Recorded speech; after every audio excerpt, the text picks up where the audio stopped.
of course, this has been a program that has been resting on its offense for some fans. It seems like for the entire history of the program, because they don't know anything different than having elite quarterback play and wide receivers, and then just hoping the defense makes enough stops or one more than the opponent's defense or make some kind of turnover to make things happen, but not having a dominant defense for sure, but not even having a competent defense at times.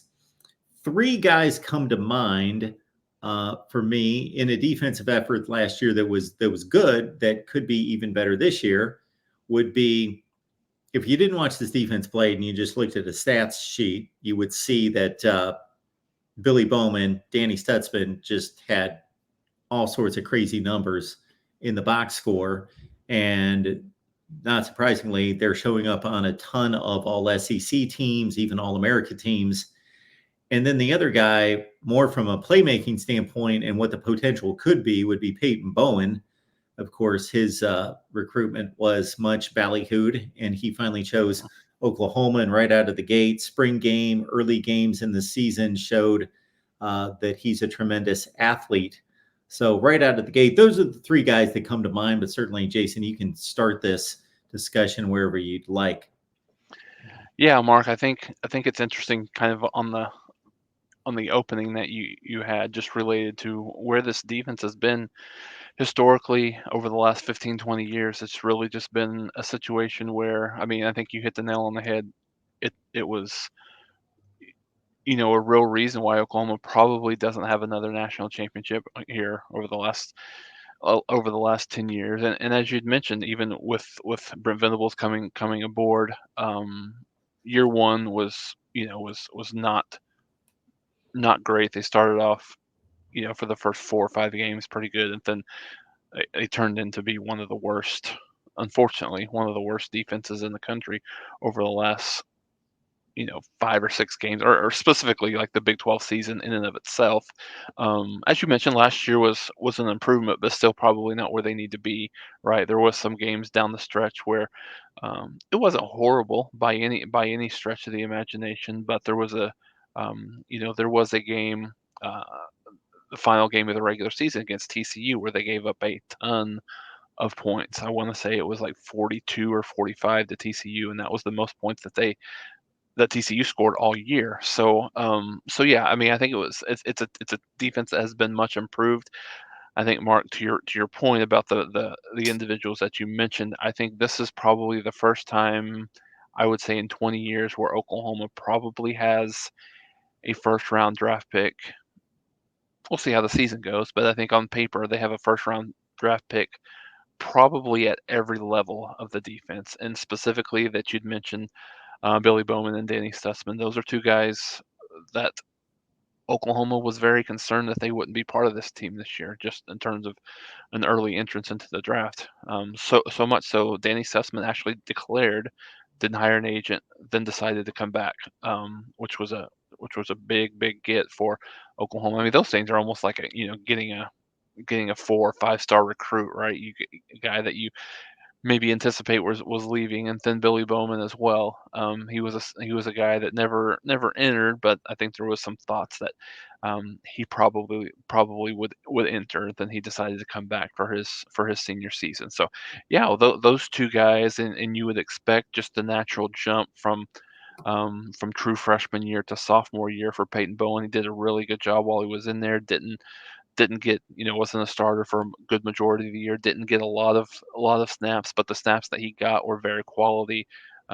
You'd mentioned played really well in those games where he had an opportunity, whether it was the spring game or just in the season in and of itself. So yeah, those are a few guys that certainly will be playmakers. And Oklahoma's had a situation where they've had to rebuild the defensive line to a certain degree, right? And so I think the addition of Dominique Williams from TCU is going to be a big time addition for Oklahoma in the middle of that defensive line. So yeah, I think you've got a lot of, if you're an Oklahoma fan, there's a lot of reasons to be happy, to be optimistic, because they've seen a natural progression over the last couple of years, under Brent Venables, and now defensive coordinator Zach Alley coming over from Jacksonville State. You think,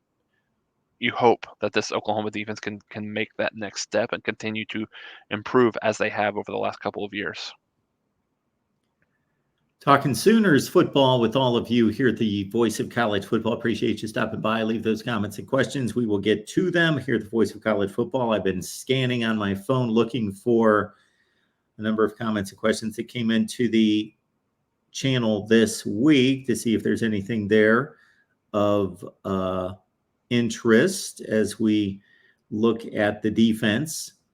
So you went up front first and foremost on the defense, and it all starts in football, maybe not as much as it did 50 years ago, but still starts in the trenches and establishing the point of attack or crashing the point of attack on defense, but maybe not so much in the Big 12 as is going to be dependent on this defensive front in the SEC to be stout.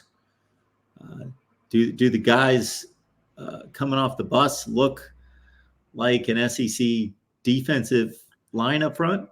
So I think that's interesting that you mentioned that. I saw something today, and I hadn't really put two and two together in terms of what that weight looks like. But in 2021, from a defensive line perspective, Oklahoma only had one player, one, that was over 295 pounds. And I think part of that was where that roster was at with Lincoln Riley, with Alex Grinch, and the Speed D moniker that he had brought to Norman in terms of having quicker, more elusive defensive linemen. You take that forward to 2024, Oklahoma has 10 of those guys, right? So you go from that. So I think, to your question, Mark, I think, yeah, on paper this looks more like an SEC defensive line, that you would expect, particularly in the two guys that, I mean, you've Mark, I think you've probably got three guys that they feel good about in the middle. Mentioned Dominique Williams coming over from TCU, and really just wasn't in a position where he could be as disruptive for TCU as probably they would have liked and you would have anticipated. But he was double, triple teamed pretty much on a consistent basis last year at TCU. So I think he's a guy that Oklahoma got post spring that they were super, super excited about getting, and I think he's going to be a guy that I think they believe, at least from an athletic perspective, and what he's been able to do thus far in the college, at TCU, as a guy that can play at the next level. And then the other guy that you have is Dejon Terry, the Tennessee transfer that played a lot last year. So those are two guys. Those are two plus 300 plus guys in the middle of that defensive line. And then I think the other guy to keep, to kind of keep your eye on, just in terms of a defensive tackle, is Grayson Halton. He's a guy he was really, really ballyhooed coming in terms of a recruit. Has had injuries or just hasn't been able to make his way on the field. Did a really good job late last year. Had a really good spring. Has had a really good summer from everything that I've heard. So he's a guy that they anticipate being in that mix, at that, whatever you want to call nose guard, defensive tackle type positions inside. I was curious to see, Jason, not to run away from you, but I was tracking down the Phil Steele magazine. It's always exhaustive just to see what he has to say about these position groups. So defensive line, he mentions that Oklahoma loses the defensive end, Bothroyd, who had 13 starts. Mm-hmm. And then you got defensive tackle Isaiah Coe, who is also missing, defensive tackle Jacob Lacey, and D tackle Jonah Laulu. Then you got 13 Big 12 defensive lineman Downs, 4.5 sacks. Ethan Downs returns, as does Dejan Terry, Trace Ford. They add first team MAC defensive end Caden Woolard, 12 starts, 9.5 sacks, fourth team Big 12 defensive tackle, as you mentioned, Dominic Williams, who for a couple of weeks there was the prize of the transfer portal. Mm-hmm. Everybody was talking about him. Was the eighth rated player at his position coming out of high school. Linebackers. He says in 2022, Danny Stutzman led the team with 126 tackles. OU still allowed 496 yards per game and 36 points per game versus Big 12 foes. Last year, they lost their number 2 and 3 tacklers. They added Indiana transfer Dason McCullough. Despite losing 2 starters, head coach Brent Venables felt that this unit was in better overall shape, and the defense did improve. This year, the Sooners returned the top 6 linebackers and the top 5 tacklers, and are the best linebacking core of the Venables era. And, wow, he has this linebacking core ranked as, it appears, I might have missed this. He's got them pretty highly ranked. Let's see, linebackers, the number 2 linebacking unit in the country. That's interesting. I mean, I think when you look at this linebacker core coming into 2024, Mark, it is a group that is probably one of the strengths of the team. I think defensively specifically, I think that the linebacker group as well as the safety group is a group that's probably the strongest. But yeah, you're right. I mean, I think Danny Stutzman is a guy that, as I mentioned before, had a great year last year, as you mentioned, 126 tackles. He's a guy that's probably an NFL guy, right? That's still playing college, but has the opportunity to get a little bit better. Now I think he's your starter at the mic. I mean, I think there's no doubt about that. Obviously, then you look at the will. Kip Lewis is a guy that came on strong late last year, who is very instinctual. I think he probably wasn't necessarily where they would love him to be in terms of a weight perspective, but he's worked on that in the summer. So expect that to be a big improvement.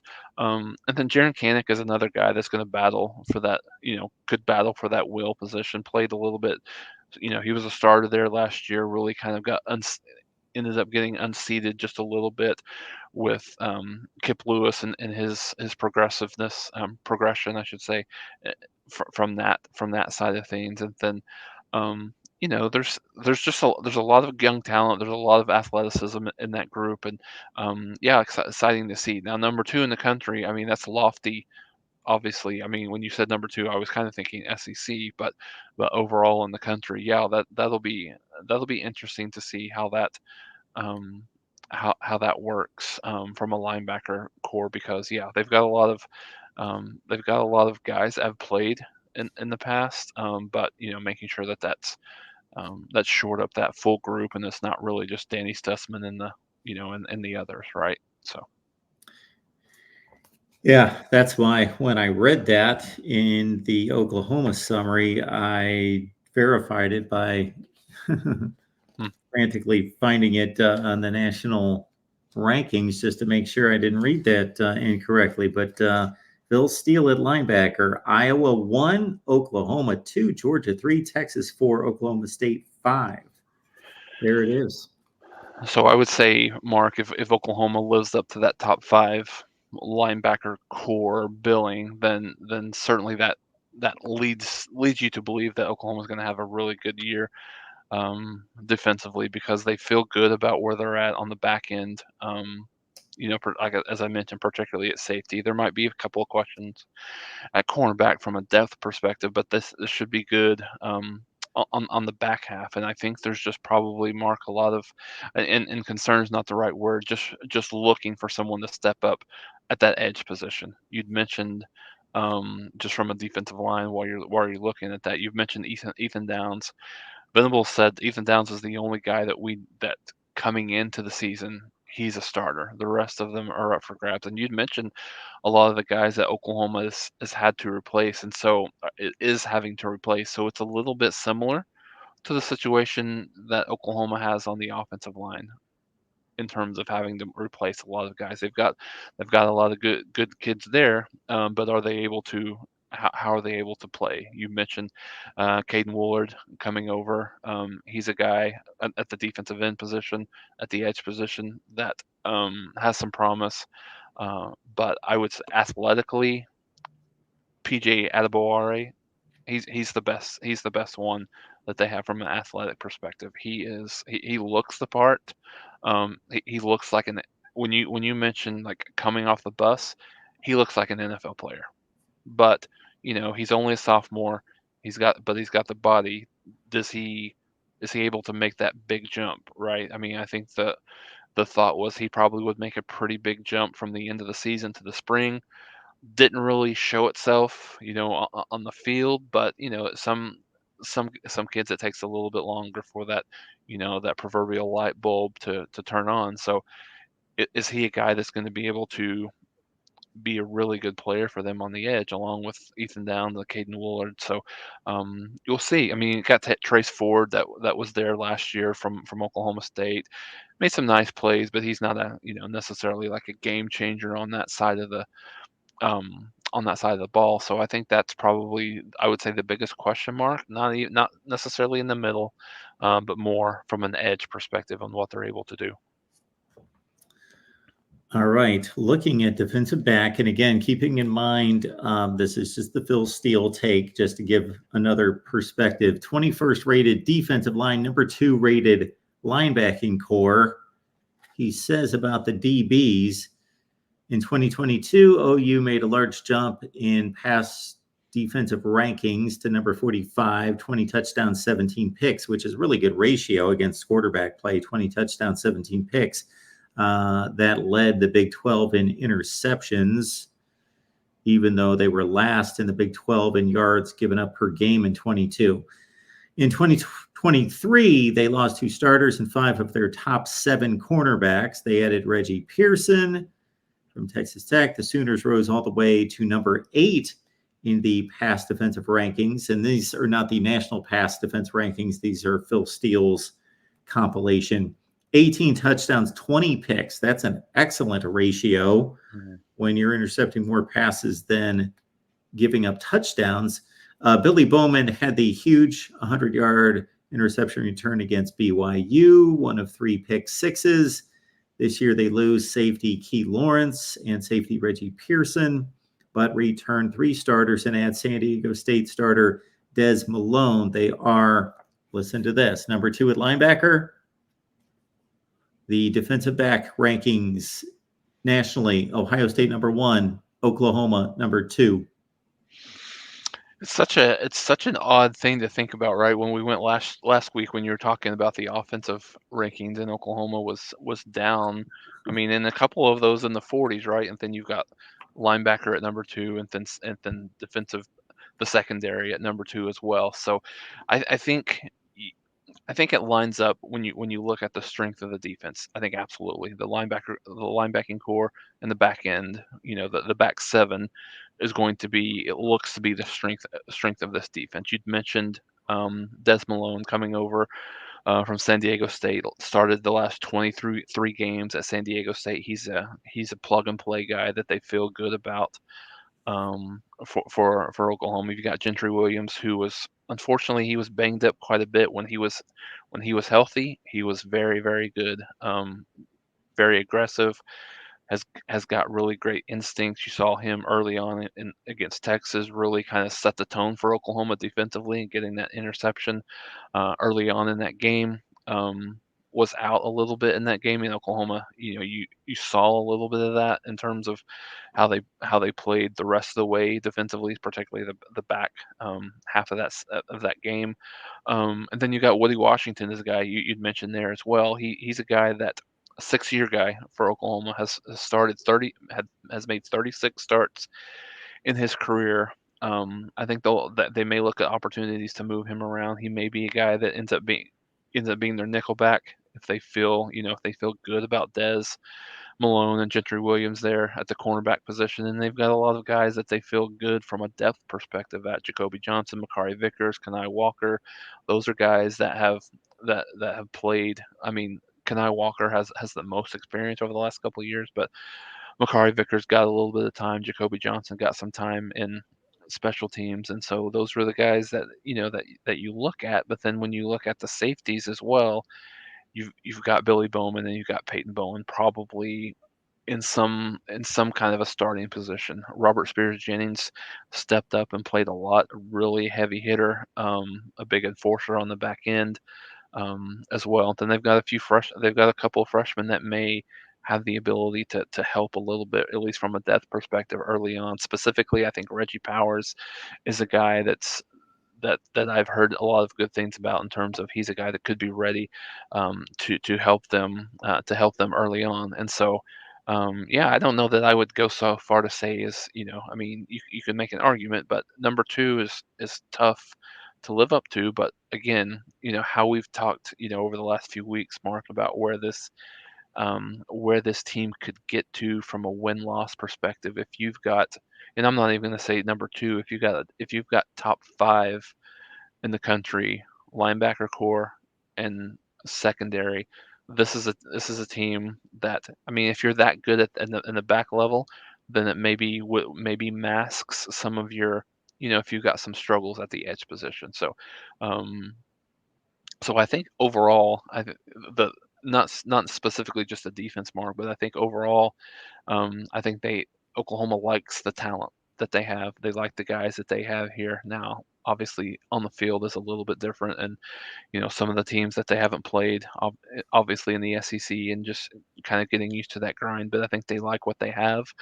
The pieces that they have, I think they would like probably to the point that we've been talking about. I think they would like maybe they really need to have someone step up from that edge position. But yeah, it's just a matter of going out and doing it on the field because this has been a team. It's a little bit of a, I mean, although they've improved each year, it's a little bit of a kind of a sign that they've started strong both the last 2 years, and they've kind of faltered a bit down the stretch in some of these in some of these games later in the season. So with this being more of a grind that we've talked about, that's going to be critically important to make sure that they have good depth where they're in a position where they'll be able to compete at a high level even when they've got some of these backup guys in and as they finish that last portion of the season. I know I'm going to roll off a ton of ifs here, so I get it. Anytime you say, well, if that happens and that happens and that happens, and it gets to be a little ridiculous, but still, if you get the 21st rated, if these rankings are generally accurate, if you get the 21st ranked defensive line in the country, that's not exceptional, that's not great, but that's pretty good. That's decent. There are 135 teams playing football. Now in the SEC, understand that there's going to be a larger proportion of better defensive lines in your league than if you moved to the ACC, for example. But still, number 21, if you have the second best linebackers and the second best secondary, then you can get away with the 21st. Again, that's a decent defensive line. So then the running back room is strong, and the wide receiver play should be one of the strengths on the team. That if Jackson Arnold and the offensive line are capable, and the offensive line, again, is not inexperienced, it's just inexperienced at Oklahoma, and with one of the top offensive line coaches in the country, that sounds like it's the makings of a surprise team. Yeah, I think, Mark, you have to, and you've been doing this a long time. I've been through this for quite some time as well. I think what you hear early on in fall camp, I think goes with a little bit of a grain of salt, right? But I think they from an offensive line perspective, and this is some of the things that I've heard early on in fall camp, they feel really good about their guys. They feel really good about who they have. There's not It's a far cry from where they were in spring. I'll say that. There was some comments that I heard. They're like, "Wow, this is where we're at." And part of that was with some injuries, and there's Branson Hickman, the transfer from SMU, wasn't in. at that point, and so it was a little bit of a struggle in spring. But and again, some of this is probably coach speak that you hear, but this was the best summer that they've had in a long time as a group. This is the best summer that they've had just from a just buying into everything that Schmidt's doing from a strength and conditioning perspective. And so I think they feel good about their guys. I think, what remains to be seen is how they play together, as we've mentioned with these guys moving, being from, a lot of these guys will be transfers. 5 of their probably top 6 guys will be transfers coming in.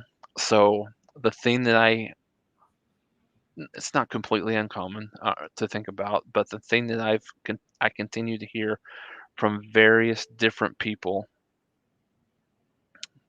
is this team is likely to go as far as Jackson Arnold takes them. So if he is, and I think you take a lot from how he played against when you move this forward to this 2024 season, you take a lot from how he performed against Arizona in in the bowl game.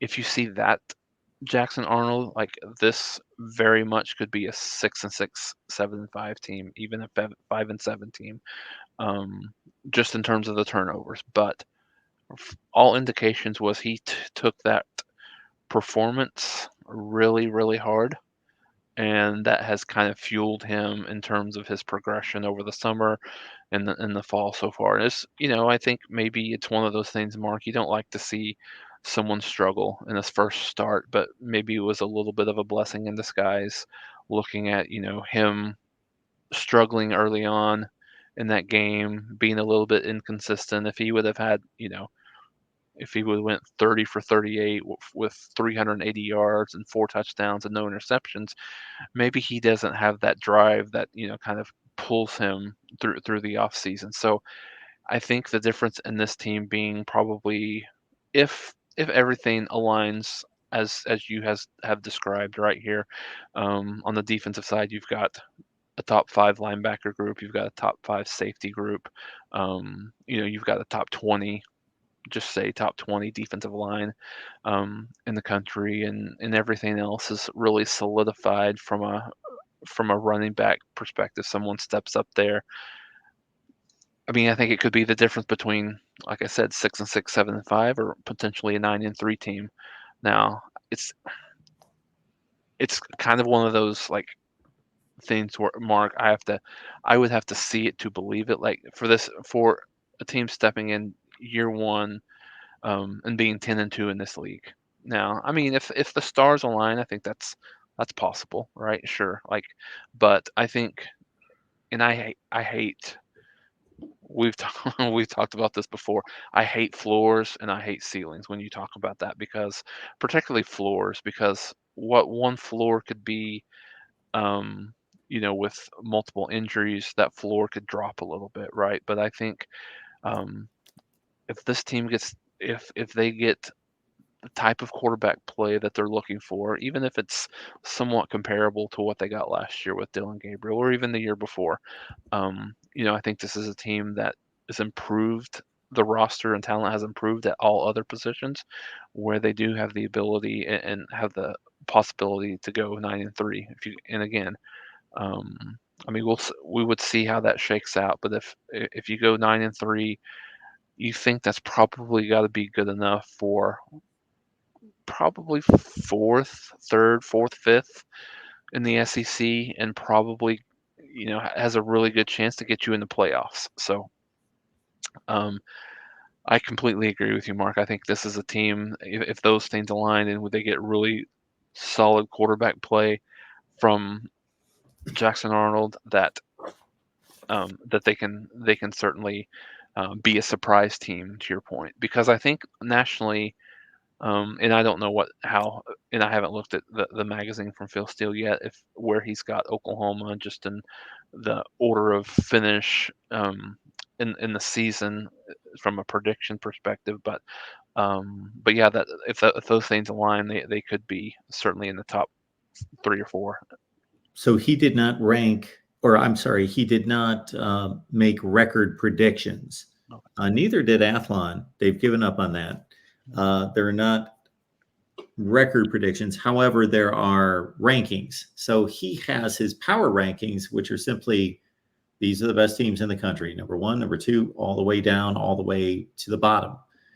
So that is simply how good he thinks the teams are. Now, then he has his predictions, which is a national rankings prediction, which takes the schedule into account.